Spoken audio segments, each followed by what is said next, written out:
We're going to switch the screen. Hey, here I am. So this is a session called Optimizing InfluxDB. I popped my head through the door a little bit earlier on, and I saw some of my slides. So someone's already stolen some of my thunder. The presentation you're about to see has been around the houses. It's been around for a few years, and it gets modified now and again and stolen. Some of the content might be repeated, like I say. This is about the questions you ask me rather than what is on the slides, okay?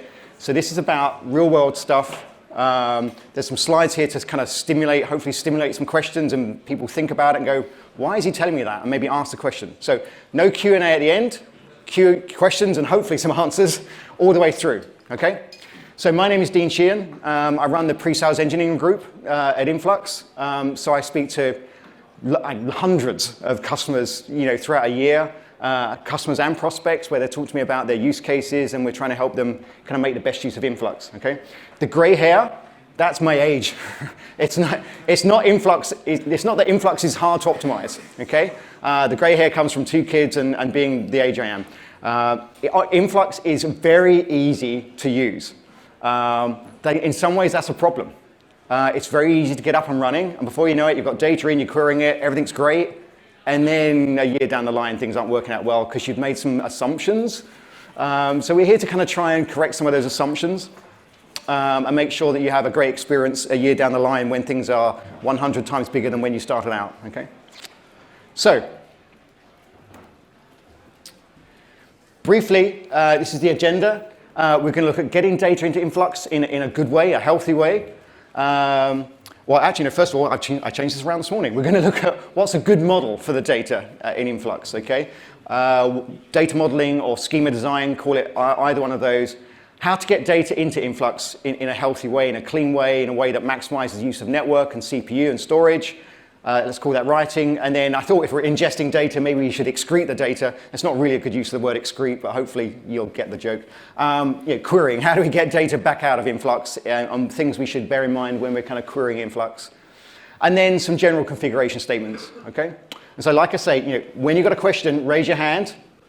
We'll dig in. This is about your issues, your problems. Hopefully, given all the wealth of experience I have, and hopefully some of my colleagues are there I can draw on for support, we can answer your questions. Okay, so first of all, data modeling or schema design. You've probably heard about this thing called line protocol, okay? One of the account reps I work with gets on calls and talks about this incredible, amazing piece of technology. It's our USP, it's why Influx works so well, line protocol.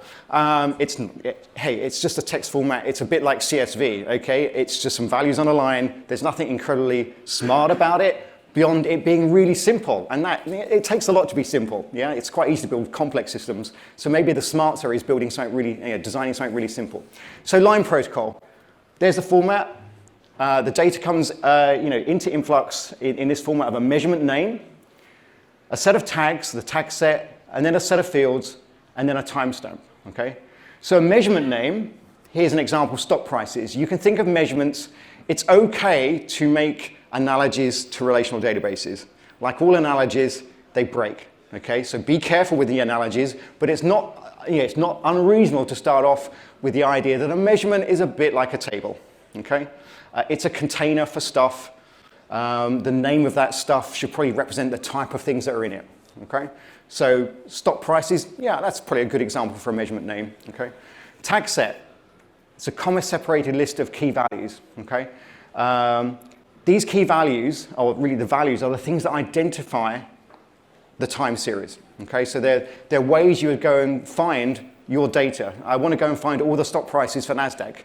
That's because NASDAQ or a particular stock, Google, in the NASDAQ exchange would be a tag value, and that will allow you to go and find that data really quickly, okay? And then fields, field set. Fields are your values. These are the things that are changing. Could be changing incredibly quickly, 1,000 times a second. It could be changing daily. These are generally numbers, integers, int64 or float64. They're the 2 types of numbers we support. They might be booleans. Sometimes people have status, on or off, boolean value. They might be string values. You may have heard of us storing logs. We can store logs. So there's a portion of log which is purely just natural language kind of text message. You can put strings in there as well, okay? So fields are where the measured data is, okay? Tags are Metadata, they're the ways you find your data and understand some characteristics of your data. And then measurement is that container that your data should go in. Okay. So on this diagram here, here's the stock prices, 3 stock prices. They're all in the stock price measurement, the stock price table. They have different ticker symbols, ticker A, ticker AA, and ticker AAPI, PI. And they're in different exchanges. Okay, so those tags, ticker, and exchange, they're different ways we can go and find this data. We can go find all the values for a given exchange, go find all the values for a particular ticker, go find all the values for a particular in exchange. So things like the tag set are the ways we can group, slice, and dice your data. Okay. Then the measurements, the closing price of 32.10 in the case of New York Stock Exchange AA ticker, and a nanosecond timestamp. Okay. In the database, we do record things to the precision of nanosecond. If you are not sending data to us, if you don't need that precision, there is a way for you to say, I don't need you to be storing a lot of zeros. You can back off the precision, and that can actually kind of be a bit more efficient on disk. Okay. We obviously, we do a lot of compression and compaction on disk, but if you are sending us things in the nanosecond kind of precision, we do have to kind of bear in mind that you might be kind of having nanosecond differences in times. So there is a way in the API you can say this is a millisecond or a second timestamp, and we'll just kind of start throwing away a lot of zeros, which is helpful. Okay. So things to bear in mind. You have choices, and with choices comes, what rules, okay? Rules are there to be broken. You can't fit everything perfectly into rules. You always have to make balancing choices. So it tends to be this balancing act, okay? If you minimize the cardinality, I'll talk a bit about what cardinality actually means in a minute. If you minimize cardinality, minimize the amount of information you're encoding in measurement names and field names and things, and actually if you minimize the lengths of your tag names and your key names, field names, then you tend to maximize the amount of data you can get into Influx for any given hardware platform you're on, okay? You also maximize the chance of getting the kind of query performance you need. And actually, you'll tend to find, if you kind of manage those things on the left-hand side, it tends to be a bit easier to read as well and understand kind of what your data is. Question?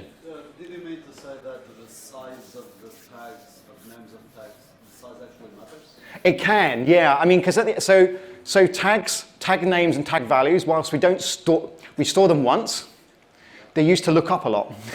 So they go through, they're being mapped and turned in, hashed a lot and things, and they're being used to, so the size of them can make a difference, okay? And we do have examples, if your difference in key length is, or like tag value length is 5 or 10 characters, that's fine. But we have customers that have accidentally sent tag lengths of like 400, tag values of like 400 values. 400 characters. And at that end, you will start to see it having an impact in our kind of code and how we're kind of trying to, our optimization paths are not designed for dealing with key values, values of tags that are 40 characters long or 400 characters long, okay? So it's marginal, but like I say, some data just, particularly if you're coming from old historical systems that had a very different kind of format for their data, if you don't think about it and you just take that data and put it straight into Influx, you can end up with some pretty weird behavior just because of things like that, okay? So, Schema Insights. What things should be a measurement name? What things should be a table? Okay, once again, that analogy, be careful with it, not unreasonable. So I like to think, I come from an object-oriented background a long time ago now. Measurements should be types of things, okay? Don't encode device names in the measurement name. You'll end up with a measurement for every single IoT device you've got out there, or for every single host. And that's not really the right way to use measurements. You are better off having measurements representing temperature sensors or hosts, and then having the identity of which host or which temperature sensor as a tag, okay? So we do frequently see from other types of systems concepts of measurements including the identity of devices. That's not the best way to do it in Influx, okay? What things should be a tag? As always, there are some choices to make where it's not obvious, and something could be a tag or a field. But let's look at the obvious cases first. First of all, tags, you cannot do maths on tags in Influx, okay? So if you wanted to add up temperatures, and you'd made the temperature, you'd represented that as a tag. First of all, tags we actually record a string, so we don't actually, even though it might be 32.5, that will be the string 32.5, okay? And we can't do maths on that, or we do not support doing maths on tags at the moment, okay? If that was a field, temperature equals 32.5, we can do sums, average, okay, that kind of thing. So that's kind of an easy rule. The other thing is that, tags, like I say, tags are metadata. They are things that don't change. They are things that typically identify the time series. So in the previous example, it was, what is the exchange and what is the stock? These are ways of identifying the values over time. They identify the time series, okay? And then, fields are the things that actually are measured. Typically, they are numbers. Sometimes they are booleans. Sometimes they are strings. But typically, this is typically a metrics kind of platform. Okay. Okay. So this is what I mean about don't encode information in measurement names. Like I say, other technologies or ways of encoding things, maybe in your own flat files or things, you might have said an example like CPU.server5.us west usage user and then a value. Okay. If you think about that, well, a naive interpretation of that is just to take that dot separated kind of measurement name and keep that as a measurement name. But if you think about that, well, CPU is probably the type of the thing. This is about information about CPU. So CPU is the measurement name, or should probably be the measurement name. And then the other piece of information in that first example of the measurement name, like server identity, region US West, they feel like tags to me. They identify the data. Okay? They are not the data, their identity for the data. And then usage user and value, that should end up being just a field. Okay? So the example below encodes the data in the best way for Influx. Like I say, rules are there to be broken, but bear this in mind. Okay? If you start doing things like the above, ask yourself why. And as long as you've made a conscious decision, why, I didn't do it by accident, I did it for a reason, then okay. Okay, but if you just did it by accident, then rethink it and think, well, I probably should be doing the bottom instead. Question? What about the underscores and the names of the tags? Sure. As in what, can you, or are you allowed to? Yeah, because in Flux specifically, you have using the underscores to sure. define fields and Yep, understand. So I'm not incredibly clear on the restrictions because I generally don't put leading tags on things. I mean, tags within a tag name or a tag key, that's value, that's fine. Leading tags, I don't understand why you would do that, but maybe you've got a historical reason. You're right, Flux has got underscore time, underscore start, and underscore stop, so they are the system ones. And you will have seen, I think from Paul's presentation, there are ways to kind of, there's some conversion going on to kind of, put a tilde in front of it or a hat symbol, so that underneath, we can manage that situation. So, I mean, yeah, I've never come across an example where I want to put a leading underscore, but maybe you've got one. it's only between the words. Between's fine. Yeah, between fine. It's the leading underscore that's problematic. Okay?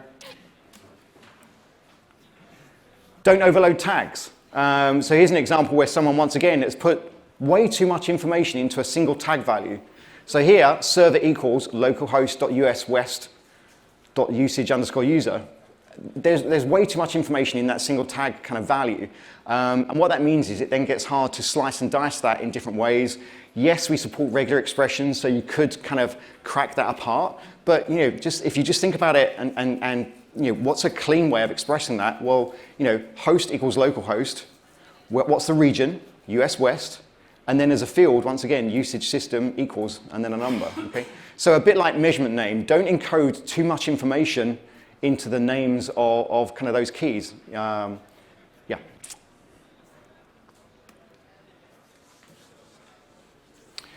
Telegraph, there is a bit of a section on Telegraph later on, but Telegraph, which is Telegraph plays two roles. It's a metrics collection agent, also a metrics kind of gateway, so you might be collecting metrics using other things, and you can send it through Telegraph.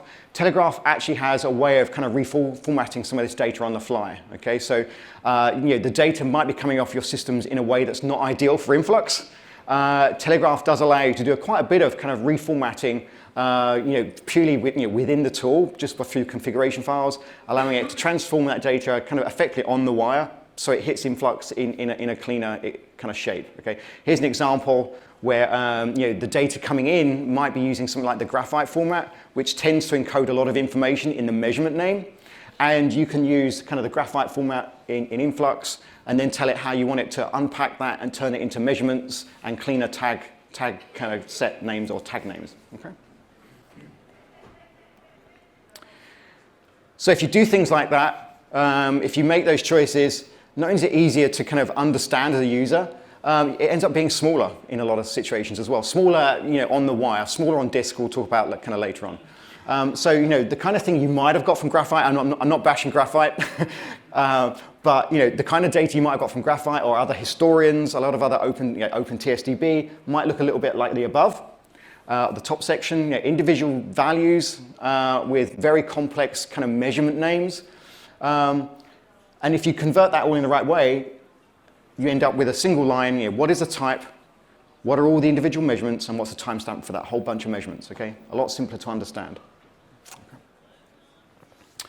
So cardinality, I mentioned, was one of those things on the left-hand side. Keep an eye on cardinality. If you can keep your cardinality lower, your queries will perform faster, your data will get written faster, you can get more out of the system. Once again, cardinality, it's a misunderstood concept. We'll go through it in a minute, and hopefully I won't confuse you further. Hopefully it will be a bit clearer. There is a natural cardinality that your data will have, and you will not be able to do anything to get it smaller. Okay? But you can accidentally increase cardinality by making some assumptions and getting things wrong. Okay? So first of all, let's look at what cardinality kind of is. So cardinality is, if I read it directly off there, I'll probably confuse with myself. Cardinality is the number of unique combinations of tag values. Okay? And it ends up being the number of individual series of data we are recording on your behalf.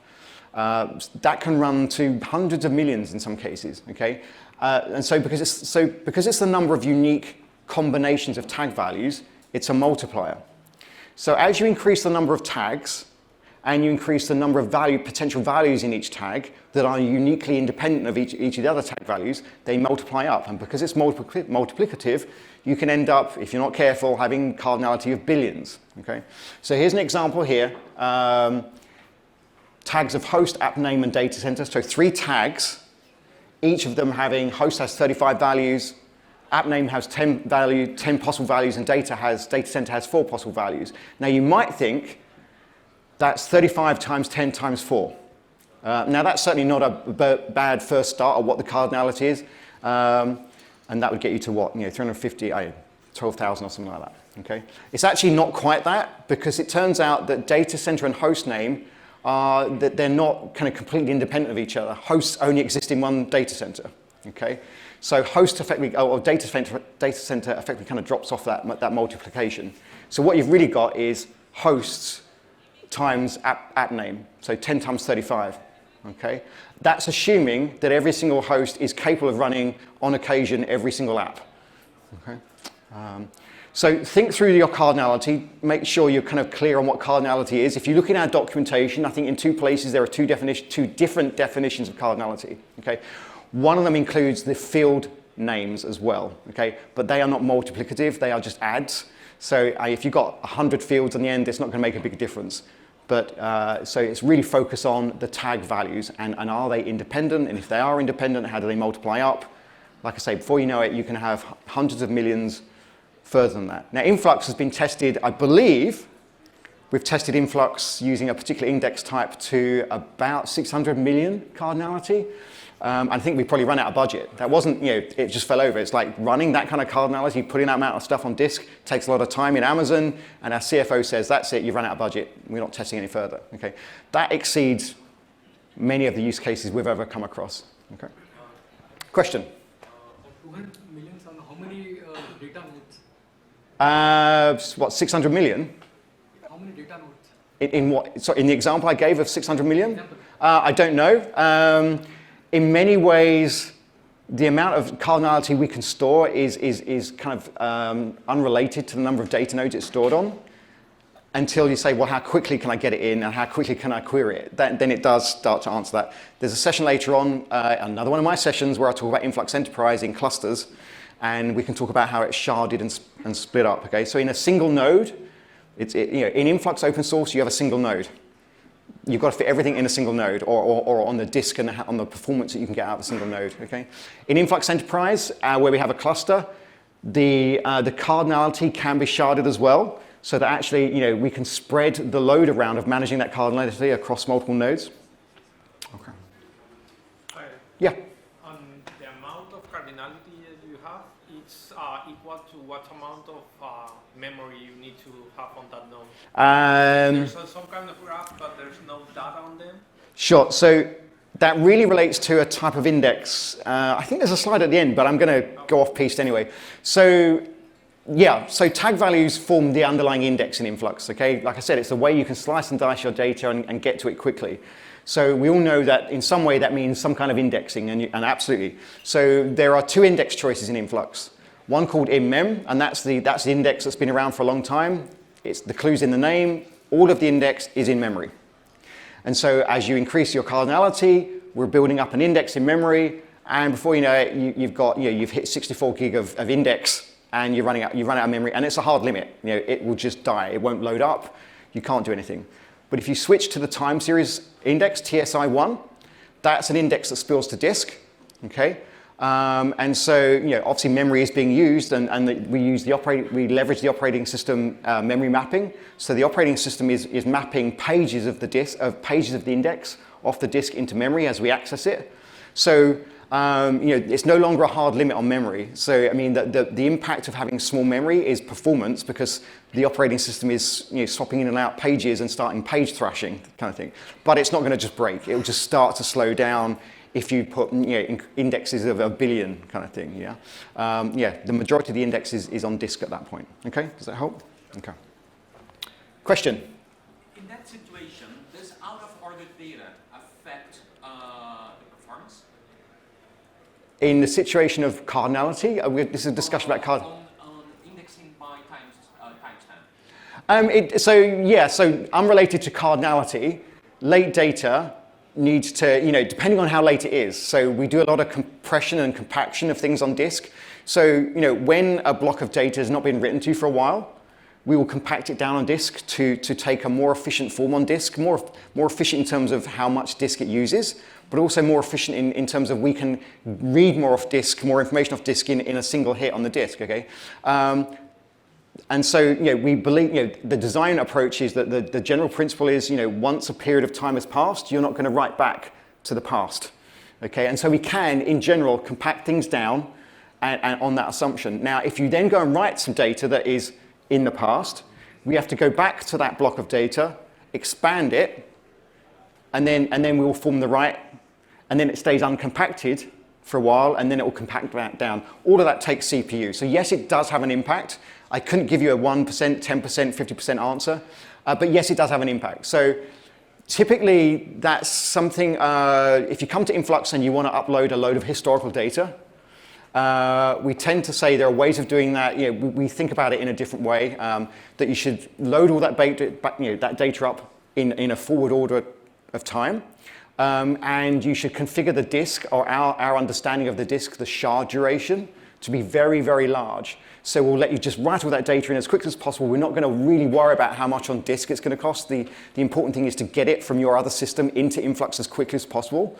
So we'll keep the ingest speed as high as possible, and not worry about the efficiency on disk. So there are ways of kind of handling that. Okay? Okay. All good questions. So I'm not worried about if we don't get to the end of the slides, because your questions are way more important than my slides. Yeah? Yeah, what is the performance impact, if any, between using string metrics, string tags versus integer tags, for example? So all tags in Influx are interpreted as strings. So whilst it might look like a number, it is a string. It will be 32.5 as characters. Yeah? So there is no difference, because like I say, we interpret a number. If you say that a tag name equals numerical character values, we will just say that's the string. Yeah? Okay? I'm going to move on. So that was kind of data model design. How do you get data into Influx then? We talked about kind of how you should maybe shape it and design the schema. One thing to bear in mind is that in Influx, schema is on write. So unlike relational systems, you don't go and define the schema up front and then make sure that everyone has to write to that schema. That means that it's incredibly quick to get up and running with Influx. You just start throwing data at Influx. The downside of that simplicity is always you can just throw random, unuseful, poorly formatted data, and we'll store it, and then you'll try and query it, and it won't be that healthy. One of the ways we can try and kind of help you kind of format your writes to disk is using some tools we have in a moment. Influx has an API, so you don't have to use what I'm about to talk about. You can send data directly to Influx through its HTTP API. There are many examples in the Influx docs where it's curl post, here's a piece of line protocol, and it will just write it, okay? And some people use that, but there is a Telegraph component, this lion animal. I don't understand the animal history of Influx. You'll have to talk to someone else who's been around a lot longer than I am. I have. So Telegraph. So Telegraph is our metrics collection agent, okay? You do not have to use it. But if you're in a situation, particularly if it's kind of DevOps, infrastructure monitoring, then Telegraph is probably going to be pretty useful for you. You can go and deploy it on your hosts. You configure up its inputs, and it will just start collecting the metrics and sending them to Influx, and you're done. Okay. So one of the great things about Telegraph is its incredible open source community that have helped us build up a portfolio of, I think it's like now it's about 220 plugins that exist in Telegraph. That allow it to monitor all manner of things, okay? So the reason I say it's an agent, in that example is an agent, and a gateway is that some of the plugins for Telegraph are actually kind of network protocol plugins of various forms of networks or remote sensing protocols like MQTT, or they're things that connect up to message bus like Kafka or NATs.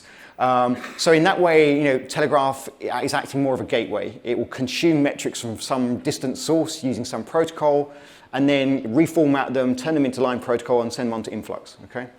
So as well as having the ability to go collect metrics using all these plugins, there are some other things that Influx, that Telegraph can do that is really useful that pertains to how to ingest data as quickly and as cleanly as possible. So first of all, it has that ability to kind of reformat data. You can configure Telegraph to crack open using regular expressions, weird text, turn it into tags and measurement names, so it can do a lot of kind of processing on your behalf. Okay. It also has capabilities to do retries. So Telegraph has an in-memory buffer, and so if it can't talk to Influx briefly, it'll hold the data in memory and keep retrying to talk to Influx until that buffer kind of expires, and then I think actually it's a first in, last out kind of buffer. It will just start overwriting. Okay, it won't spill to disk, so it's purely an in-memory buffer. Bear that in mind. More importantly, you can configure the batching to Influx. You can send individual data items to Influx. We don't care. Okay, we'll take an individual measurement as quickly as you can send it. We'll put it on disk. Okay. However, if you want to get the absolute best out of Influx, because there are things like networks in the way, and there are things like disks and operating systems that have certain characteristics, you are better off sending us batches of data. You can still send those batches of data, like 5 times a second, 100 times a second, but batches of maybe you might have collected 5,000 items of data from all the various inputs and hosts and things you're talking to. Configure up Telegraph to send that to Influx in a single batch of maybe 5,000 items at a time. And that way, you'll manage the number of connections, the HTTP connections to Influx, and Influx will also then sync to disk larger blocks of data, which is more efficient in its OS use of kind of the fsync POSIX library. Okay, so that's really not about Influx is slow. It's about realizing there are laws of physics here. There is network in place. There's network stacks that can only handle maybe 1,000 HTTP connections a second. It's about realizing there is no magic. There are bits of operating system in the way here that we have to work with. Okay, so manage the batch sizes, and then jitter. I'll come to it in a sec. Jitter is an important one as well. We have customers that there's a customer that actually deployed 60,000 Telegraph agents over one weekend. And they did it without really not asking our permission, but asking for our guidance. I don't think they got it wrong, but what that could have happened is, if they weren't aware of it, is that every single one of those Telegraph agents might have picked up metrics every 15 seconds, I think it is by default, off of the hosts. And they are, all those hosts would have been clock synchronized to within a second. And that means that every 15 seconds, 60,000 Telegraph agents are going to send a massive storm of data to Influx. And we'll cope with it as best we can, but that's a hell of a lot of data to try and send at you in one go when there's 14 other seconds in that 15-second window. So jitter is a way of actually letting different Telegraph instances move around the clock cycle, still reflect the sample period or the frequency you've asked for, 15 seconds, 10 seconds, 1 minute, but to move around the clock face so they're not all doing it at the same time. That just creates a lot of peak and a lot of troughs in Influx and could cause problems. Okay. And I've mentioned the various bits of processing you can do in Telegraph. Telegraph can reprocess the data, but it can also do things like do a degree of kind of roll-up and summation of the data and actually send Influx averages and counts rather than every single data point. That can be useful sometimes. Okay. So if we look at kind of the logical architecture of Telegraph, on the left-hand side, you can figure out the inputs. And like I say, there's around 200 or so different input types or plugins. You say what types of things you want to collect or what type of network protocols and endpoints you want to talk to. Is it SNMP, Kafka, all these kind of things? It starts collecting that data. You can then put it through post-processing in Telegraph, where it will do some transformations on that data, maybe discard some fields, discard some tags, that kind of thing. Then if you want, you can put it through some other kind of, we call them aggregates, which will actually take large amounts of data and kind of summarize it in some way, maybe calculate standard deviation, counts, mean, and then send that off to Influx. So Influx is only one of these outputs. Telegraph is used in some situations where there is no InfluxDB there at all, okay? But a lot of the time, it's Influx on the back end. Sometimes we see this scenario where message buses are used. So Telegraph can output to something like Kafka. I think that was on the last slide. So it might rather than sending it to Influx, it will just output it to a Kafka message bus. Kafka then will have its on-disk durable queue. And then you can have another Telegraph that is using its Kafka input to pull from that Kafka queue and then send it to Influx. Okay? Now, one of the benefits of that is that, remember I said Telegraph has that in-memory buffer, okay? So it's in memory. At some point it runs out of memory, and you say how much memory it has, but at some point it's going to run out. And a way of dealing with that, if those metrics are really, really important, you really want to kind of guarantee they're going to get to Influx, is get Telegraph to put them into a queue. That queue will then be read by Telegraph, and that queue will have an on-disk capability. Okay? Smooth the ingestion. So this goes back to that jitter type thing. Which is better, the top set of graphs or the bottom? Okay, as a general principle, as always, rules are there to be broken. You might not be able to control it, but if you can, set up Telegraph agents to partition the workload, to batch it up, to use jitter, to try and get an even amount of data coming into Influx all the time, rather than large peaks. Because if it's a large peak, there's all that kind of where it's a trough. There's all that resource that could be sitting there doing something useful, and then suddenly you're asking one massive question of Influx, go and do this all now. And it's just going to back up, and it could back up and cause other queries to run slowly, that kind of thing. So if at all possible, try and, you can monitor Influx. Use Influx OSS to monitor Influx, your Influx production instance, and you can bring up dashboards and see what Influx is doing. And you can see these graphs and say, well, that doesn't look right. That's really peaky. Why is that? And if you can, as always, ask yourself the question, why is it doing that? It might be your fault. If you can kind of help Influx do better by tuning some things, slowing it down, smoothing it out, great. It might be that is just the nature of your business and it is what it is. Suck it up, Influx. Yeah, just deal with the problem. Okay. But where at all possible, look for peaky behavior in CPUs or in writes per second, things like that, and try and understand why they are. Okay, these graphs are telling you something. Okay, Influx is all about metrics, so metrics about what Influx is doing can be pretty useful. So excreting the data, or how do we get data back out of Influx queries? So performance. I always joke, I always laugh about this. What's the hello world of a query? Give me everything. Select star. Okay, bang. your database is going to go down. Okay, if your database has got like a few hundred gigabytes worth of data on disk, then asking it select star, the chances are it's going to go bang. You've heard a lot about Flux and our work in that area. One of the things we needed to fix in InfluxQL was that the way that was being handled by the InfluxQL query engine was that we materialize all the results in memory in one go, and then we transform those and marshal those and send them over the network. So materializing all that data in one go in memory, very memory hungry, can go bang. Okay, Flux will actually do a lot more in streaming.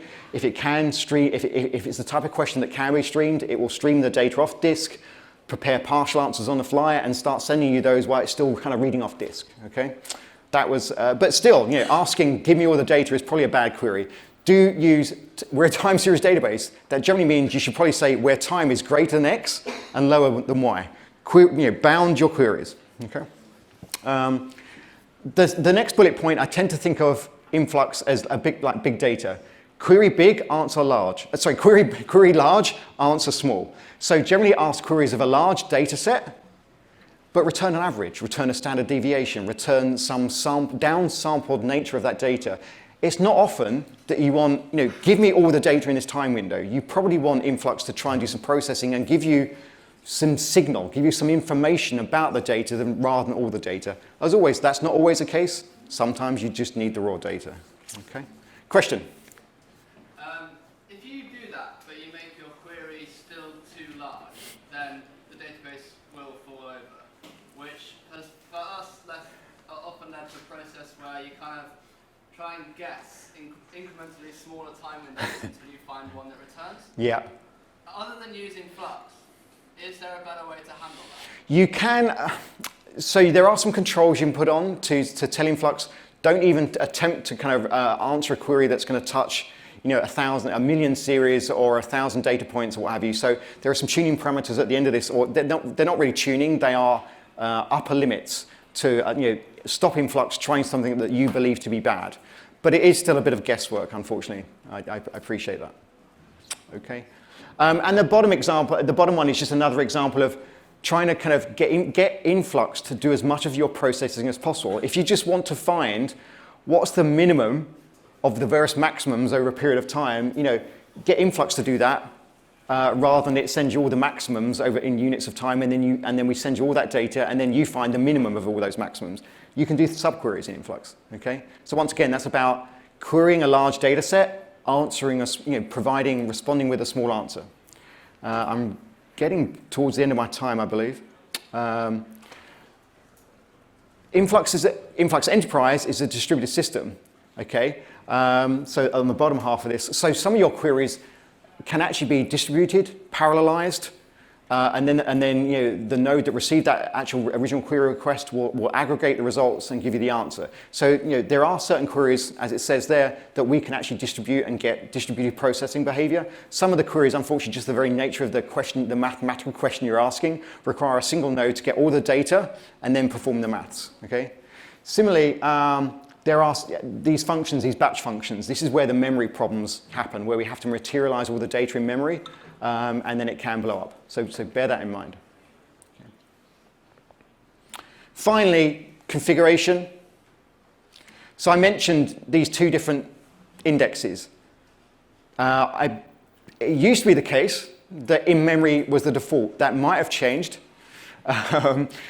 But really, these days, I think the performance of time series index has got to the point where actually you should probably just start with time series index anyway. Certainly, our cloud customers, we put them on the time series index straight away. Okay, in memory is marginally faster in some cases, but it's not always faster. Sometimes TSI is faster. The good thing about that TSI index is cardinality is, to all practical intentions, kind of unlimited. Yeah. You can certainly go to hundreds of millions, and we have production customers in our cloud with cardinality of, I think 200 million is the current active, maybe largest production kind of customer.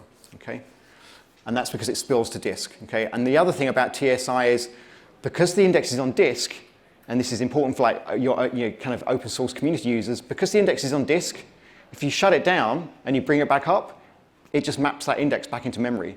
It doesn't have to rebuild the index from scratch. So if you have a large data set, and you're using the in-memory index, and you shut your open source kind of Influx down and you start it back up again, it has to trawl through all that data and rebuild the index. And that can take minutes, hours. TSI means that you can reboot pretty quickly. Here are some of those guards. You can tell it, how many concurrent queries should it support, how many points, how many series should it be allowed to do before it just says, that query, not going to answer it, it's going to make me blow up. Was there a question? What about the conversion of your historical data to TSI? Do you have to do There are some tooling in the back end. Yeah, when you switch to TSI, you have to go and kind of, it has to be exclusive. Everything has to switch to the new index. So there's some tooling we provide to allow you to convert the previous index to TSI index. Okay? Okay. You can also control things like compactions that go in the background. Compactions, every now and again, will hit the CPU and start compressing a lot of stuff down on disk. You can control that. You can say how many cores is it allowed to use, how quickly should it write to disk, and just put some limits on that so that actually it's asynchronous, it's scheduled. I'm not sure how frequently it runs, let's say every 15 minutes. Suddenly, a lot of your CPU is being used by doing compactions, and you might want to kind of tune that down a little bit so it's more of a background all the time, but slow compaction, so that it's not kind of interrupting your user behavior too much. Okay. I think we're, hey, we'll just go, thank you. I think that's the end of my session. Thank you. You'll see me walking around. Anyone with one of those badges should be able to answer some of those questions, or come and find someone who can answer any other questions you've got. So do come and find me if you've got other questions. I've got a session this afternoon on this kind of stuff, but moving on to enterprise, where it's a cluster and things you need to consider there. Okay? Thank you.